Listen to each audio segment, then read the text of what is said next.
مسلسل اسباق اور اسفار کی وجہ سے طبیعت ناساز ہے، اور کل میں یہاں سیالکوٹ کے ایک ہسپتال کے اندر بھی گیا ہوں، اور وہاں ڈرپیں بھی لگی ہیں اور انجیکشن بھی لگے ہیں، جس کے بعد کچھ اٹھنے کی پوزیشن میں آیا ہوں، اور ابھی گزشتہ پوری رات بخار کے اندر رہا ہوں۔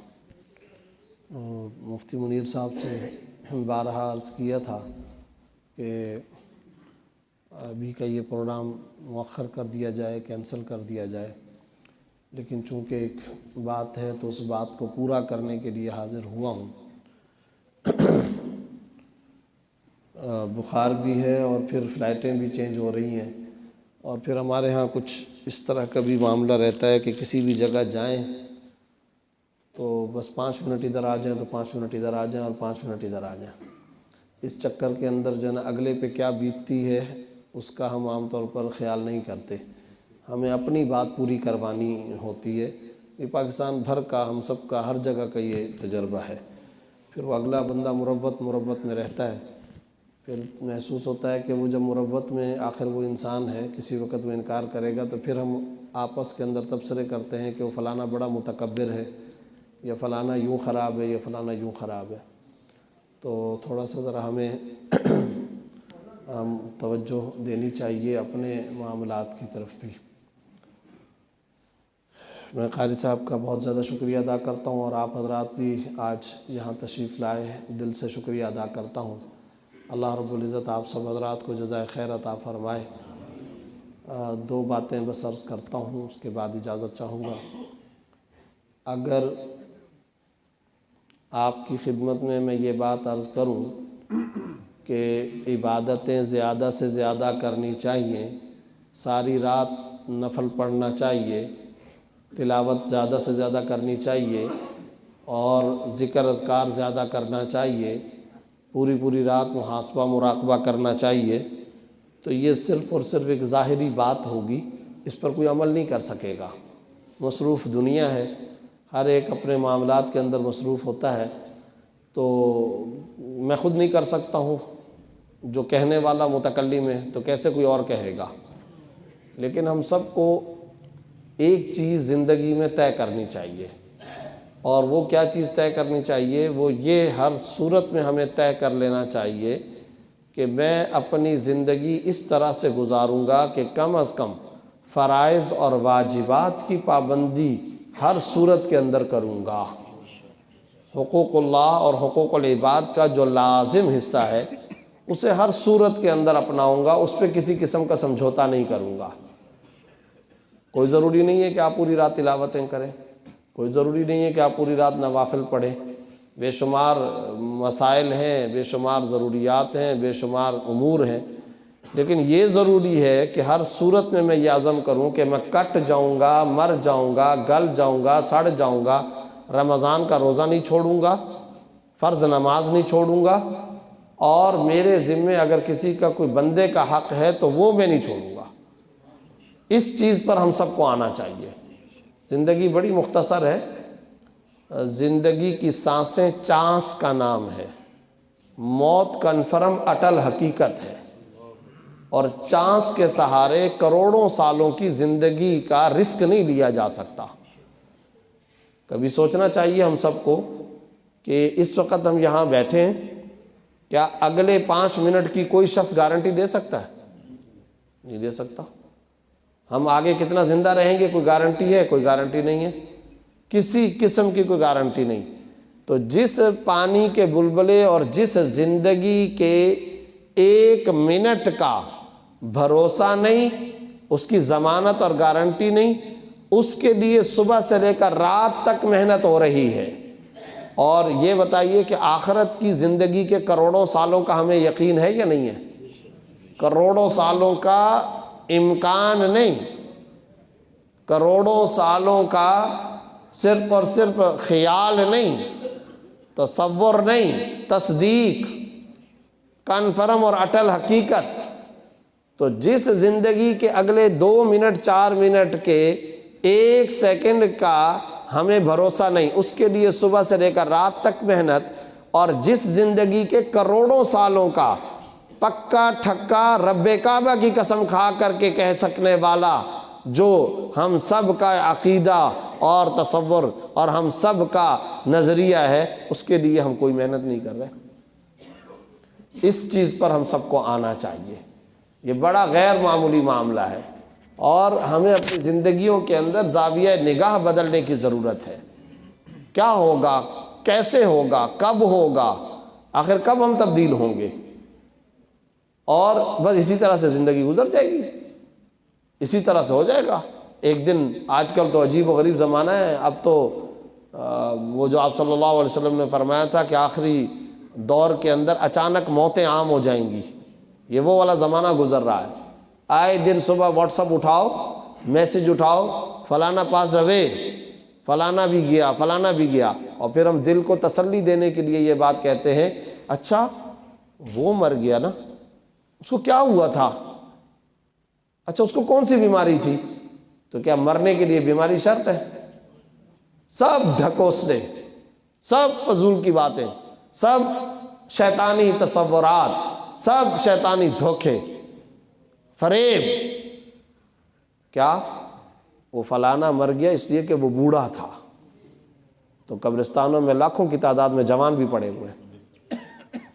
اچھا فلانا اس لیے مر گیا کہ وہ بیمار تھا، تو بے شمار لاکھوں کروڑوں ایسے تھے ان کو اچانک ہارٹ اٹیک ہوا ہے، کوئی بیماری وغیرہ پہلے سے نہیں تھی، اور ہم صبح شام یہ کہتے ہیں یار وہ کل تو میں نے اس کے ساتھ کھانا کھایا تھا، پرسوں تو وہ مجھ کو یہ بات کر رہا تھا، 3 دن پہلے تو ہم یوں بیٹھے ہوئے تھے، ہم یہاں ہوٹل میں بیٹھے تھے، ہم فلاں جگہ پہ بیٹھے تھے، ہم یوں باتیں کر رہے تھے، یہ ہو رہا تھا، وہ ہو رہا تھا۔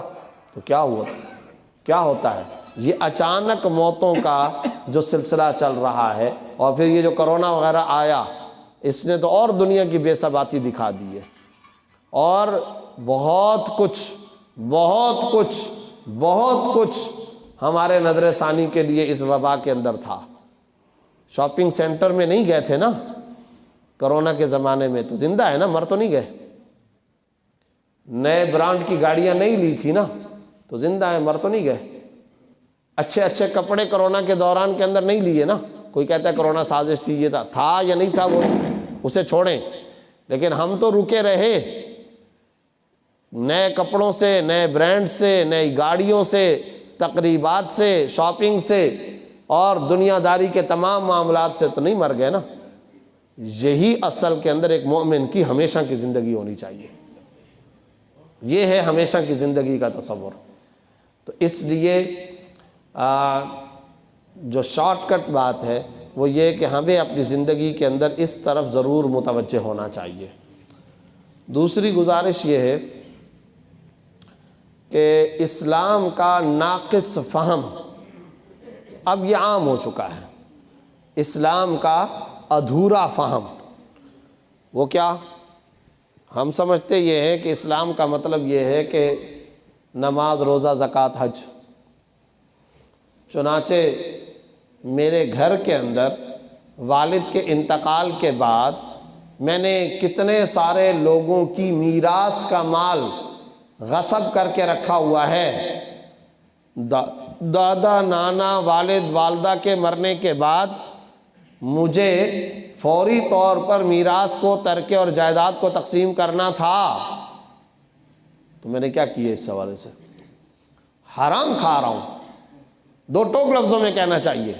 ظاہری طور پر چاہے میں کتنا ہی چکا چوند والا ہوں، وجاہت والا ہوں، محلے، علاقے، ٹاؤن میں کتنا عزت والا ہوں، اگر میراث میں نے تقسیم نہیں کیے، حصہ کسی اور کا بنتا ہے، میں کھا رہا ہوں یا میری وجہ سے کوئی اور کھا رہا ہے، حرام ہے۔ میرا چیک باؤنس ہوتا ہے، حرام ہے۔ میں پیمنٹ کے اندر ادائیگی، قرض کی ادائیگی کے اندر اونچ نیچ کرتا ہوں، حرام ہے۔ میں لوگوں کی زمینوں پر غصب کرتا ہوں، حرام ہے۔ صحیح مسلم کی حدیث میں آپ صلی اللہ علیہ وسلم نے فرمایا کہ من غصب شبرا من الارض، ایک بالش کے برابر بھی اگر کوئی کسی کی زمین پر ناجائز غصب کر لے گا، جنت تو دور کی بات ہے، جنت کی خوشبو بھی نہیں پا سکے گا۔ اور ایک اور روایت مسلم کے اندر آتا ہے کہ طوقہ اللہ 70 ارضا، اللہ تعالیٰ 70 زمینوں کا طوق بنائیں گے اور اس کے گلے کے اندر لٹکایا جائے گا۔ یہ صحیح مسلم کی حدیث ہے۔ ہم نے کب اس طرف توجہ دی ہے؟ فیکٹری کارخانہ کمپنی ہے وہاں ملاوٹ 2 نمبری. حرام وہ نہیں کھاتا جس کو حرام ملتا نہیں ہے. شراب وہ نہیں پیتا جس کو شراب ملتی نہیں ہے. حرام ملے اور پھر انسان اس سے رک جائے یہ بہت کم ہے، شاذ و نادر ہے. ہم کیوں حرام نہیں کھا رہے؟ اس لیے کہ ہمیں ملتا نہیں ہے نا. اور سارا دن دوسروں پہ تبصرے کہ وہ ایسا کر رہا ہے، وہ ایسا کر رہا ہے، یہ سیاستدان، یہ افسر، یہ حکومتی رکن، یہ فلانا، یہ فلانا. تم اگر اس کی جگہ پر آؤ گے تم اس سے زیادہ ڈبل خراب کام کرو گے. تمہیں کرپشن کے موقع نہیں مل رہے، تمہیں بددیانتی کے موقع نہیں مل رہے، تمہیں لوٹ مار کے مواقع اور چانسز نہیں مل رہے. اور اگر یہ ملے تو خدا جانے کہ ہم کس طرح کا رنگ رخ دکھائیں گے. یہ جو حقوق العباد ہے اس کی حساسیت کو سمجھنے کی ضرورت ہے. اور اس جیسے حساس معاملات شریعت اسلامیہ میں اور کوئی نہیں ہے. اب کیا ہے، فلانا آدمی ہے، نماز نہیں چھوٹتی ہے، تکبیر اولیٰ نہیں چھوٹتی ہے، اور اس کی صف اول نہیں چھوٹتی ہے، اذان کے فوراً بعد وہ مسجد کے اندر آتا ہے، اور سارے محلے کے اندر اس کی نیک نامی مشہور ہے. اور بھائی تم نے کتنے زیادہ حقوق العباد تلف کیے ہوئے ہیں، کبھی اس کی طرف بھی توجہ ہے؟ سگنل توڑنے کو ہم حرام سمجھتے ہی نہیں ہیں. بھائی اس کا اسلام کے ساتھ کیا تعلق ہے؟ پاسپورٹ کی کنڈیشنز اور شرائط کے اوپر عمل کرنے کو ہم اسلام سمجھتے ہی نہیں ہیں. چیک باؤنس ہونے کو ہم اسلام سمجھتے ہی نہیں ہیں. قرض کی ادائیگی کے اندر کوانٹٹی اور کوالٹی کے اعتبار سے پروڈکٹ کے اندر 2 نمبری کو ہم اسلام سمجھتے ہی نہیں ہیں. اس چیز نے پوری امت کو نقصان پہنچایا ہے. تو 2 گزارشات ہیں.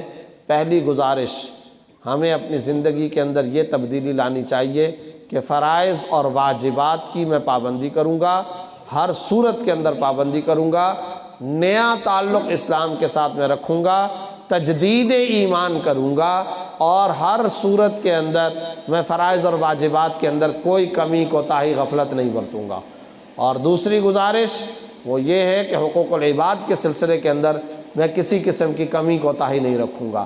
بس یہ 2 باتیں اگر ہم اپنا لیں تو انشاءاللہ ثم انشاءاللہ ایک خوشگوار مؤمنانہ زندگی ہم گزار کر کے جائیں گے.